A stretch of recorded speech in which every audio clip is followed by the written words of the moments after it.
Newsflash, in case you did not know, running an online business is hard. Ciao. Running an online business is hard. It is hard. And I want to walk you guys through some of the struggles that I deal with my online business and kind of what I've learned in the process that I'm not like an emotional wreck. To give you a new perspective on entrepreneurship, not to scare you from it, because I don't want you to run from entrepreneurship. It's by far the best thing I've ever done in my life, despite what I'm about to talk about. But to just help you understand that it's not all glitz and glamour. You're going to go through things, but on your journey, you become stronger mentally. Your tolerance level for chaos increases, but you also find peace within the journey because you learn how to trust the process. One of the biggest lessons I learned in entrepreneurship is not being obsessed with the outcome. In other words, detaching myself from my overall goal. Okay, so I have big goals. If you've never seen me before, let me tell you, I am by far one of the most ambitious women you will ever meet. I promise you that. My overall goal is to be worth like $100 million. Like when I tell you I'm going high all the way to Pluto and beyond, okay? But I had to detach myself from that outcome. And I say that because a lot of times, if I was having bad days or bad months, I would get depressed, not because just the bad day or the bad month, but because I'm like, I'll never get to 100 million. Like, how is this going to happen? It's just not meant for me. And it would be depressing because these are my goals. And I feel like it's never going to happen because the process is not linear, right?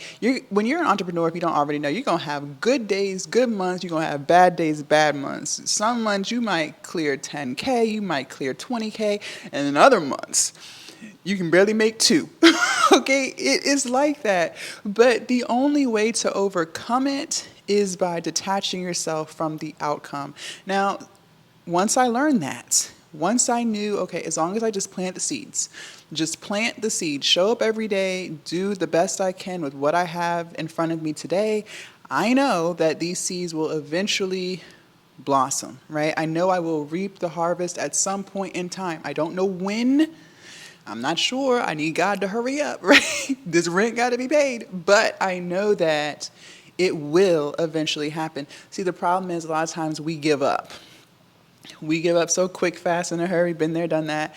I had a lot of ideas before I locked into my online business, but you give up so fast that you might have planted the seeds or a couple of seeds, but by the time you give up, you weren't even able to enjoy the harvest because you gave it before it even took place. So just know that as long as you just keep showing up every day, it will happen. When? I don't know, but it will happen. Now, one of the biggest things that makes entrepreneurship hard is because life still lifes. Okay? Just because you run your own business does not mean you don't go through things, okay? That does not mean you're immune from life struggles, okay? You're still gonna have shit that takes place in your own personal life.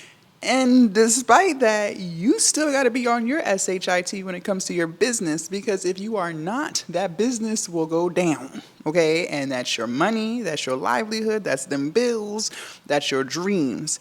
You still have to preserve your energy, which is why I make so many videos about letting go of toxic people, letting go of toxic environments. Yeah, you can't, force life to not life. You're always going to have shit that happens, but you can minimize the chaos by protecting your peace. And I didn't understand that when I first started entrepreneurship. Okay, I didn't know what I know now 5 years ago. And that's why I say it's a journey. You're going to learn along the way.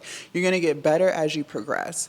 But that was one of the biggest lessons I learned in entrepreneurship. Like, hey, I have control over my feelings. Okay, I don't have to allow my power to be given to other people who are just going to misuse me, who are just going to make me feel bad about myself. I don't have to be in spaces where they're tolerating me and not celebrating me. You know what I mean?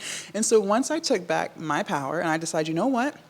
These people, this environment no longer aligns with who I'm becoming, it removed a lot of stress from my life. Believe it or not, a lot of times you might be stressed, but at least in my own personal experience, my stress has always come from that of other people. It hasn't really come from within me, okay? So when you remove stressful people, stressful environments, life gets a little better. I'm not saying it's going to be 100% bliss, but it gets better. So that's definitely something that I learned. And it's hard to let go, right? It's hard to say bye to friendships that just, they just kind of fizzle out. It's hard. I don't think people talk enough about friendship breakups. That's a real thing. I think when people talk about breakups, they're always thinking of like, something romantic. And yes, those hurt too, but friendship breakups hurt too, especially if you were really friends with this person for a really long time. You guys thought you were going to be friends forever and it didn't necessarily work out that way. It could hurt, right? It can really hurt. And then you have to heal from that. Something else that makes entrepreneurship hard are these platforms. Okay, I had to learn how to remove my ego. I think we all got ego. I think we all got a little bit of ego within us. I had to learn how to remove my ego. These algorithms are constantly changing. And honestly, I used to think that the way these algorithms are today was like horrible. But honestly, I think it's better because it allows you to focus on just creating good content instead of focusing on getting a whole bunch of subscribers and followers. Because the way the algorithms are now, people don't have to be following you to see your content, right? With these For You pages and these Explore pages, it's solely based on interest. It's no longer like an email list where if your content, when you post content, it's only going to people who are subscribed to you. Now it's going to everybody. If you make a video on fitness and Blair down the street likes fitness, they may come across your reel because they're into fitness, right? So that's actually beneficial because it allows you to just focus on making content. It allows you to just focus on making good content and consistent content, and you're going to be seen to so many people. So you no longer need to have millions of followers and millions of subscribers in order to get millions of views. I've had a lot of videos on Instagram that have gone viral, and I don't have millions of followers. I have like 100,000 followers. I've had Instagram videos, and I be confused myself, like, why out of all the videos I post, they like this one? The people spoke. This is the video they liked? Okay. And they've done millions of views. And I think that's a great thing because it allows smaller creators to be able to get seen so much more quickly. Now, you still have to be consistent. You still have to show up. But I shifted my mindset with it. I used to think, oh, these algorithms are terrible, yada, yada, yada. But no, it's actually better.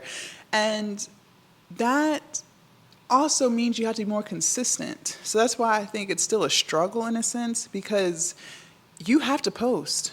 You can't just wing it. Like before when I first started, the algorithm wasn't like what it is today. So, I could get away with posting once a week and still make some sales. Not today.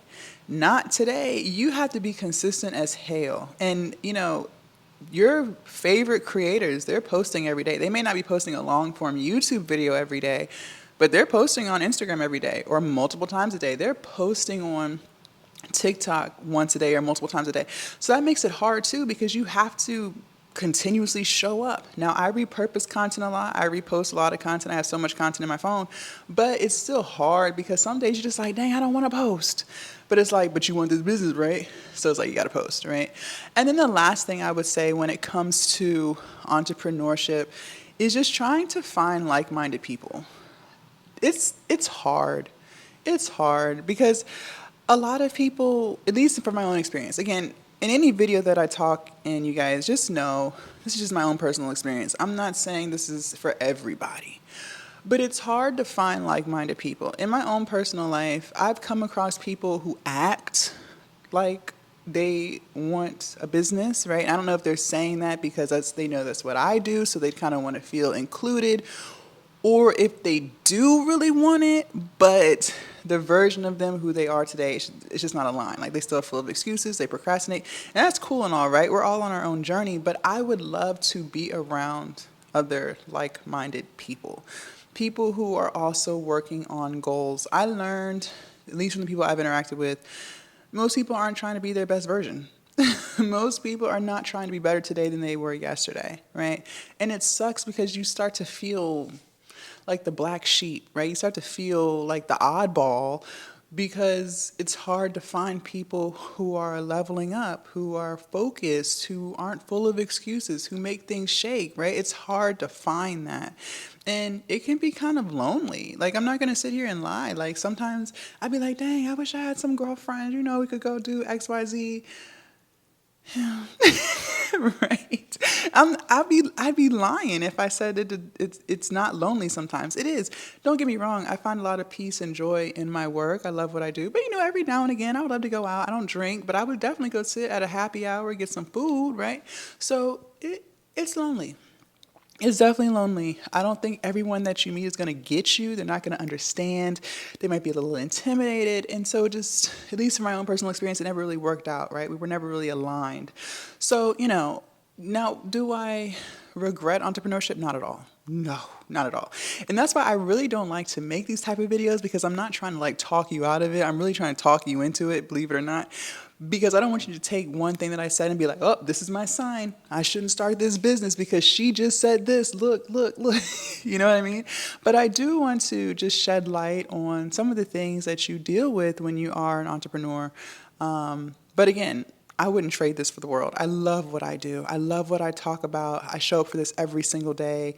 From the time I get up to the time I go to bed, like, I'm doing something for my business. It's the most amazing feeling ever. But there are some downsides, things that you have to work through so that you can keep your mental health in check, okay? If you have not already, make sure you guys join my Glow Up Academy. This is the space where I teach you how to make money online, how to build your platforms, how to show up consistently, and how to show up and be the version of yourself that you must become in order to get it done, to stop the excuses, the procrastinating, the self-doubt, talk, all the things, right? So make sure you guys join that. The link is down below in my description. Also, subscribe to this channel if you enjoyed this video, and leave a comment down below. Let me know. Are you struggling with anything on your entrepreneurial journey? I would love to read what you have to say, and I'll see you guys in my next video. Bye.